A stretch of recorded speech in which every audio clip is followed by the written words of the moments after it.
Bonjour Thomas Fecchio. Bonjour. Alors vous venez de gagner le prix Lire en Sassonnet 2021. Exactement. Et si on parlait un peu du livre, c'est une intrigue policière? Tout à fait. Donc, L'Or des chiens, c'est l'histoire d'une série de crimes qui se passe à Soissons. Et c'est l'histoire de deux gendarmes que tout oppose qui vont enquêter sur cette série de crimes qui est liée à une mystérieuse clinique au bord de l'Aisne dans laquelle se repose Julia, qui a vécu un drame personnel puisqu'on a essayé de l'assassiner. On ne va pas en dire trop, puisque on est plutôt en train d'amener les lecteurs vers le livre. Au tout début, puisqu'il Oui. s'agit vraiment des premières pages, mais les lecteurs verront que c'est un livre qui a beaucoup de rythme et beaucoup de rebondissements. Du jury qui m'a dit que c'était pas habituel qu'ils prennent des romans policiers. Enfin, c'était très bien écrit, ils n'ont fait que des louanges sur ce livre. Et on peut appeler les personnes à lire ce livre, bien sûr. Moi, je les appelle à lire mon livre parce que j'ai très envie que mon travail soit lu. Un livre, c'est 2 ans d'investissement pour un auteur. Donc, on écrit le livre aussi pour que les lecteurs, pour avoir les retours des lecteurs. On est très heureux de voir des lecteurs heureux, tout simplement. Alors, c'est beaucoup de travail. Je suis aidé aussi par des amis qui sont dans les remerciements à la fin du livre et qui m'ont aidé à beaucoup peaufiner mon travail d'écriture. Et bien sûr, il y a eu toute l'équipe de l'éditeur, Le Seuil, qui m'a beaucoup soutenu et qui a vraiment aidé à me faire, à amener le livre, à lui donner la qualité qu'il a actuellement. Le Seuil, une grosse maison d'édition. Ouais. Une belle maison. J'ai eu la chance que Gwenaëlle Desnoyers, mon éditrice, lise un blog sur lequel il y avait une critique élogieuse de mon précédent livre, Je suis innocent, qui se déroulait à Reims. Et suite à cette critique, elle m'a contacté en me disant que quand j'avais un nouveau manuscrit, je pouvais lui envoyer. Enfin, elle a lu mon premier livre, et suite à cette lecture, elle m'a dit que quand j'avais un nouveau manuscrit, je pouvais lui envoyer. Après, je pense que j'ai suivi un peu le trajet normal de beaucoup d'écrivains, et pas de contact dans les grandes maisons d'édition. Donc mon premier livre a été publié dans une maison d'édition régionale qui s'appelle Ravet-en-Sault, mais qui publie plus de polar aujourd'hui. On est plusieurs sur le salon à être passés par cette belle maison. Ah, c'est bien. Et Cette voilà. petite maison, ils lancent les écrivains, en fin de compte, c'est très bien. Exactement, exactement. Le fait de, j'ai envie de dire à tous les auteurs, c'est pas parce qu'on vous claque les portes au nez. Moi, j'ai pris pas mal de portes dans le visage sur mon premier livre. Et voilà, je me suis battu, je me suis entêté, je me suis acharné, et c'est comme ça que finalement ça a attiré aussi l'attention sur mon travail et que j'ai eu la chance de rencontrer Gwenaëlle. Alors vous avez plusieurs livres, vous avez déjà écrit plusieurs livres. C'est mon second livre. Ouais. Second livre, et Ouais. déjà le prix Lire en Sassonnet, oui, c'est bien. Oui. Avec le Covid, il y a moins de salons, moins d'auteurs invités. Donc premier salon, premier prix. Je suis très très très très honoré, d'autant que comme vous le soulignez, le polar est rarement primé hors des festivals de polar. C'est bien, alors c'est 100% gagnant, le livre. Oui. Et premier prix, oui, c'est bien. Oui, je me sens tellement chanceux que j'ai pris des tickets de la tombola hier soir.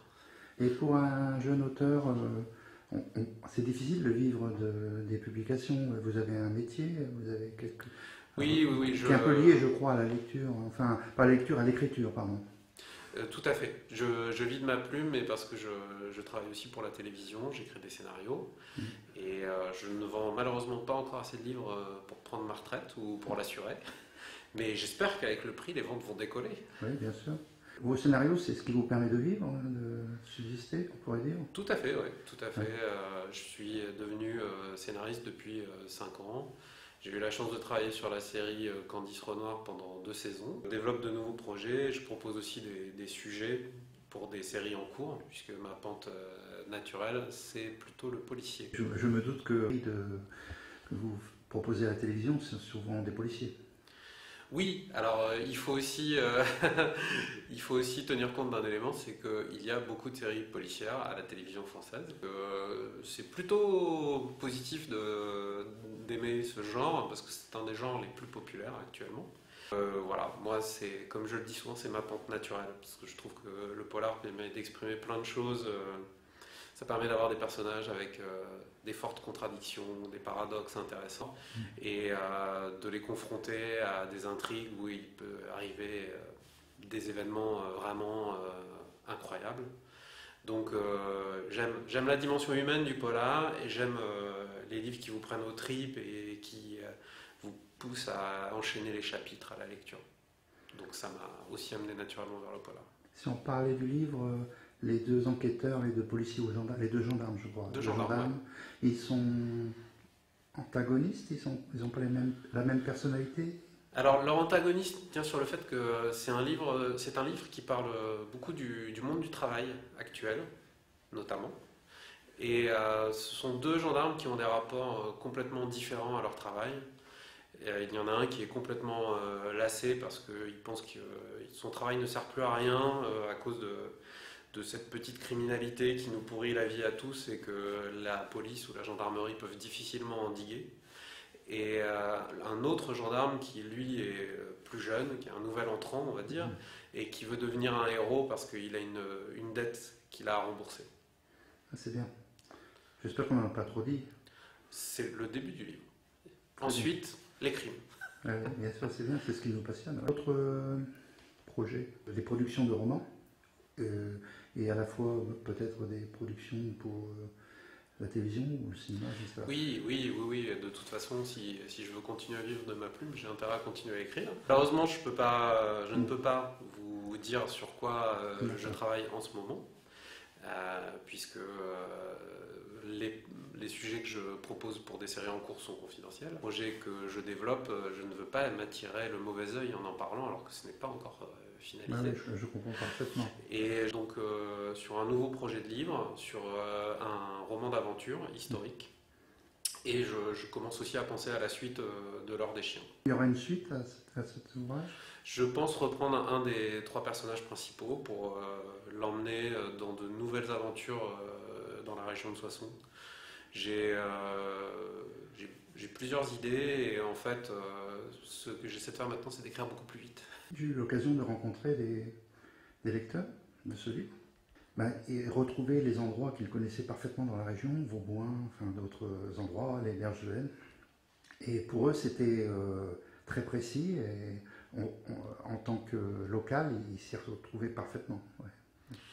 Alors, moi je suis flatté, parce que ça veut dire qu'on a bien travaillé quand les personnes qui habitent s'y reconnaissent. Je pense qu'il y a quelque chose qui fait aussi beaucoup pour le contrat de fiction qu'on passe avec le lecteur. Ce qui est intéressant, c'est qu'il faut que le lecteur qui n'est pas de la région ait le sentiment que tout est vrai et que tout existe. Un des outils pour la lui donner, c'est la précision du détail. Les détails qui marquent l'esprit, qui font vivre le décor et la scène. Et du coup, effectivement, je me suis attaché à ce que tous les décors soient très vivants. Et je suis content parce qu'évidemment, pour les gens de la région de Soissons, tout de suite, ça évoque des choses très très précises. Mais aussi, j'ai des retours de lecteurs de toute la France qui me disent que ça les intrigue beaucoup, que maintenant ils aimeraient visiter. Le livre commence aussi sur une promenade du personnage de Julia au bord de l'Aisne et c'est un épisode du livre qui intrigue beaucoup de monde. Voilà. Donc, ça me fait extrêmement plaisir évidemment parce que ça veut dire que le contrat de fiction avec le lecteur a été bien passé. Ouais, assez largement le Soissonnais et donc il appelle à découvrir notre région, on peut dire ça comme ça. Ouais.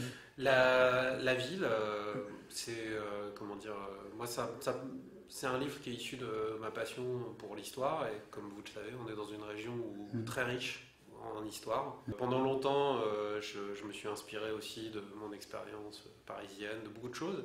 Et puis dans un mouvement naturel, je pense qu'on revient toujours à aussi ses racines, et mes racines sont soissonnaises. Donc voilà, j'avais envie de parler de cette ville à laquelle je suis très attaché. Et aussi, j'arrête pas je fais des formations en scénario parfois, j'arrête pas de dire à mes étudiants que les bons sujets sont sous leur nez en général. Et du coup, je me suis dit qu'il était temps que je m'applique cette remarque à moi-même. Cette formation, vous la faites où? Vous la faites dans un établissement Non. Alors, moi, je donne des cours de scénario, mais au Cameroun. J'ai la chance de participer au Yaoundé Film Lab, qui est un lab de formation en Afrique de l'Ouest. Et voilà. Alors peut-être un jour en France. Après, je pense que pour écrire, il faut du temps. Et qu'être professeur, ça demande du temps aussi. Et que du coup, je le fais avec parcimonie. En fait. Voilà. Et si, pour parler un peu de vous, vous êtes originaire de la région, vous avez vécu ici, été étudié Oui, alors voilà, je suis né à la maternité de Château-Thierry où ma mère travaillait. Mais la famille de ma mère est originaire du Soissonnais, du village de Rosières-sur-Crise, que beaucoup de gens connaissent par ici, et à côté du village de Sémont, que beaucoup de gens connaissent aussi à cause du donjon. Et voilà, mes parents résident toujours ici, j'ai habité ici jusqu'à mon baccalauréat, et après je suis parti faire mes études. Et je reviens très très régulièrement, puisqu'on est à 1 heure de train de Paris. Je viens voir mes parents, mes grands-parents, mes oncles et tantes. Donc vous avez des attaches familiales avec le cœur. Oui. Et puis voilà, je suis très attaché à la région, je viens voir mes amis. Sinon vous résidez principalement sur Paris? Je réside de la moitié. C'est plus pratique pour travailler. C'est pas que c'est plus pratique, c'est qu'on est obligé. La plupart des sociétés de production sont à Paris, donc obligé de résider près de son travail. On peut parler de Paris et le désert français. Ça change. Avec le télétravail, etc., ça change un peu. Oui. Et puis les régions sont très dynamiques en matière de cinéma, mais ils sont très dynamiques dans l'étape qui suit, le scénario, dans la mise en production des films, dans l'accompagnement. Récemment, à Sémont, il y a eu un tournage avec Isabelle Adjani, José Dayan, Diane de Poitiers, je crois. J'en suis sûr même. Donc voilà, mais nous les scénaristes, on se retrouve souvent pour travailler dans des bureaux à Paris. Et voilà. Après, oui, effectivement, j'ai un peu de temps à côté parce qu'une fois qu'on a fait les réunions de travail, je peux retourner à mon bureau et m'isoler. Ça demande de l'isolement, votre travail, ça demande d'être complètement dans ce que vous faites. Alors oui, parce qu'il faut pas... Il y a quelque chose que je pense tous les auteurs peuvent vous dire, c'est que pour écrire, il y a beaucoup de légendes sur l'écriture, les gens qui trouveraient l'inspiration et qui se mettraient à enchaîner les pages. Des gens qui en sont capables, parce que je connais des gens qui, en termes de concentration, sont capables de complètement s'abstraire du monde. Mais voilà, moi j'ai un bureau qui est placé devant un mur pour m'empêcher de regarder par la fenêtre. Et je m'assois devant tous les matins, et même quand j'en ai pas très envie, j'écris. Pour conclure, une question difficile. Vous êtes plutôt romancier ou scénariste? Je pense que en fait, j'ai des histoires à raconter et que suivant la manière dont je les visualise, elles prennent la forme d'un scénario ou d'un roman. J'ai envie de dire que c'est quelque chose de français de mettre les gens dans des cases. Et que voilà, moi après, j'ai un univers qui est très visuel, donc ça se retrouve dans ma plume de romancier. Mais que je fais des romans pour plonger les gens dans l'univers romanesque, parce qu'un film c'est 1h30, 90 minutes, 2 heures. Un roman c'est une aventure beaucoup plus longue en fait, et c'est un compagnonnage aussi. Et la grosse différence, c'est que dans un roman, on laisse l'imagination au lecteur qui se replace dans le contexte, et les contextes sont différents d'un lecteur à l'autre, on peut avoir une lecture différente, que dans un film ou une vidéo, le contexte est déjà plus figé, et on a déjà travaillé le décor, qu'il soit naturel ou construit, du livre qui n'est pas dans cette vision-là. Ben, tout à fait, moi je dis souvent justement qu'un livre, les gens le reposent, ils vont regarder des choses maintenant, alors sur internet c'est très simple, par exemple pour le livre, ils vont aller vérifier l'histoire de Soissons, ils vont regarder des choses, aujourd'hui ils peuvent même voir les décors du livre sur internet. Du coup ça induit aussi une relation complètement différente, effectivement quand on enferme les gens dans une salle pour leur proposer un film, on est plutôt attaché à ce que tous les éléments emmènent le spectateur dans un sens. Alors que dans un livre, souvent le lecteur fait la moitié du chemin. Oui, c'est vrai. Ouais. Et d'un lecteur à l'autre, il n'a pas la même vision de l'histoire, on peut dire. Oui. C'est ça. De narration. En tout cas, un grand merci, Thomas Fecchio, et au plaisir de vous relire, de vous lire encore, et de regarder vos scénarios à la télévision. Ben, je vous remercie. Merci, et bravo encore pour ce beau prix. Ben, je suis très très fier. En plus, c'est un prix qui vient de votre région d'origine, donc c'est très bien. Ouais. Tout à fait. Oui, mais vraiment, d'ailleurs, hier je trouvais pas mes mots tellement j'étais Ouais. ému. Et c'est le premier, donc le premier c'est toujours important. Ouais, exactement. Je risque pas de l'oublier. Merci encore. Merci à vous.